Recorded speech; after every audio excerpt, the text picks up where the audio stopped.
Okay, so I'm not sure what's up with like Anastasia and the company they're getting their packaging from. Do they just have like a influx of leftover velvet and they're just like, all right, if you're going to be getting your packaging, manufacturing from us, it's all got to be this horrible, crappy velvet. Hey guys, and welcome back to my channel. If you had not already guessed, I love how I'm like, have you already? And I'm like, you've seen the title, you know what's going on.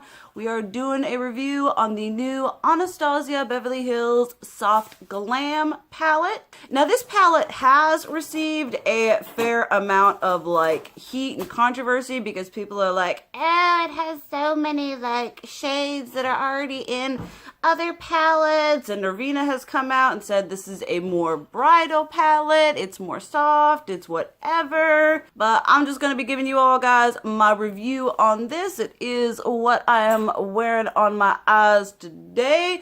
I bought mine off the Anastasia Beverly Hills website. I have no idea. I assume it'll be available at Sephora and Ulta. I'll obviously leave that information down below. I am also currently unaware if it is limited edition or not. We'll leave that down below with the link to purchase. You guys know how I roll.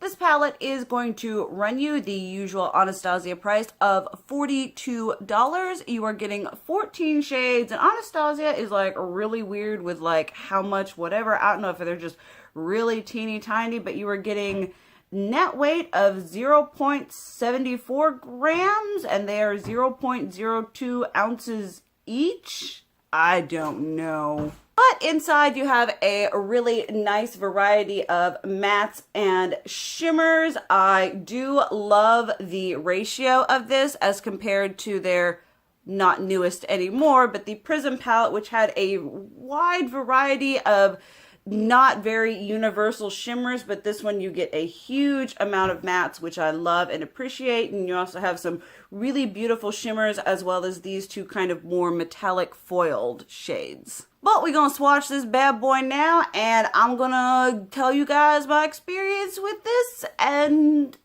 I'm really excited about that part because okay, so we're going to start on the top here with Dusty Rose, which I'm pretty sure is just Buon Fresco from the Modern Renaissance palette.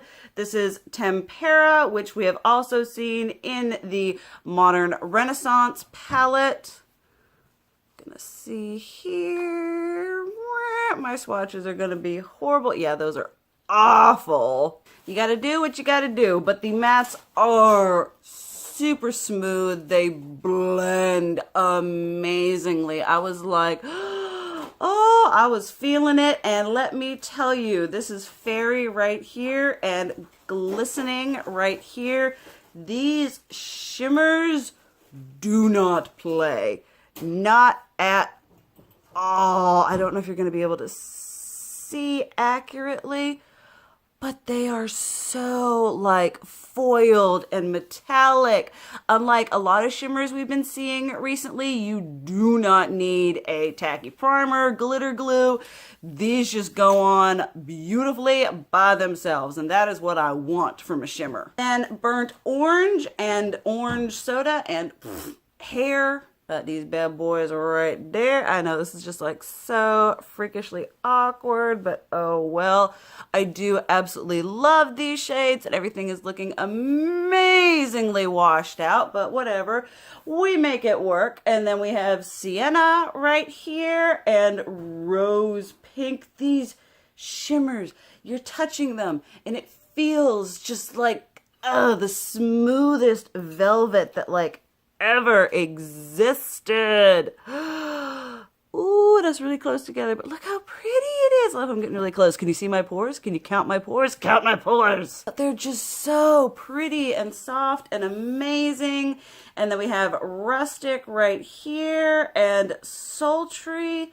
And these ones, the Sultry and the bronze shade here, they feel kind of like the shimmers from the Prism palette, but they're like better, if you know what I'm saying. Awkward.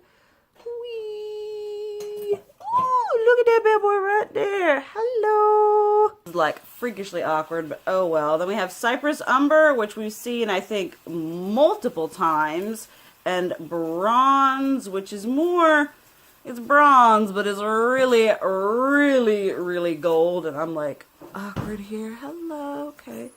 We go there. Do you like to do things like this, like that? Can we just have a moment for this color right here?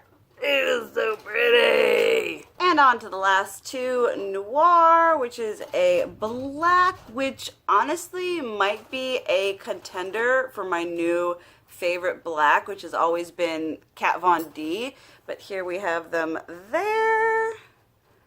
I mean, look at that. It was smooth as butter and amazing. Look at these. Okay, now on to the fun, less awkward part, talking about the palette. And if you hear any noise, it's because, let me take this. Up there is where my grandma be doing dishes. Yeah, this is a very, very open house. I'm just gonna cut to the chase right here. I love this palette. I have not loved a palette from Anastasia this much since the Modern Renaissance, because I feel like Master Mario and the Modern Renaissance was their peak, and then they did the Subculture, which although I didn't hate, it wasn't their best work, especially on the heels of a palette that was as good as the Modern Renaissance. And then we had the Prism palette, which was just kind of an okay palette for me. It had a crap ton of shimmers, and the shimmers it did include weren't really stand out enough to have that many in the palette. The formula wasn't amazing. This palette is so good. I feel like this is what the, you know, little sister counterpart palette to the Modern Renaissance should have been, because the Modern Renaissance has a lot of that red and that orangey, and this one takes those same color themes and makes them more subdued and wearable and more delicate. This is my new favorite palette, and a part of me kind of wants to say I even like it more than the Modern Renaissance, because it is just so good. After so many lackluster palettes from Anastasia, it is nice to see them return to that rich, creamy, pigmented formula. Now there is a bit of fallout, but no more than the Modern Renaissance. Whenever I deal with fallout, I tap my brush in and there's a little fallout. Then instead of trying to get more product, I just gently pick up the fallout. That's how I deal with it. And the shimmers are just, oh, they are, I mean, look how legit this is. I mean, I bought this palette because I wanted to review it for you guys. I'm an Anastasia Beverly Hills junkie, and I really like the colors, and I love it. I love it. I can see myself wearing this through the whole year, transitioning into spring with these nice lighter colors, and then all the way back into fall with these more, you know, earthy, grungy tones. This palette is cohesive, it is user-friendly, it is just absolutely amazing. All the colors go beautifully together. I love the gradient of tones. It has been a while since I have been this blown away by a palette in its entirety. The color scheme, the aesthetic, and the just quality is there. I would say if you skipped on Subculture, Prism, get back on the Anastasia bandwagon. They have righted their wrongs, and this is just an absolutely stunning palette for anyone to get. Now, I will admit, if Anastasia releases another palette with this velvet packaging, I'm gonna scream. I'm just gonna have an aneurysm and just lose it, because I'm like, ooh, you see the box, you're like, ooh, I wonder what's what, and you pull it out and you're like, really?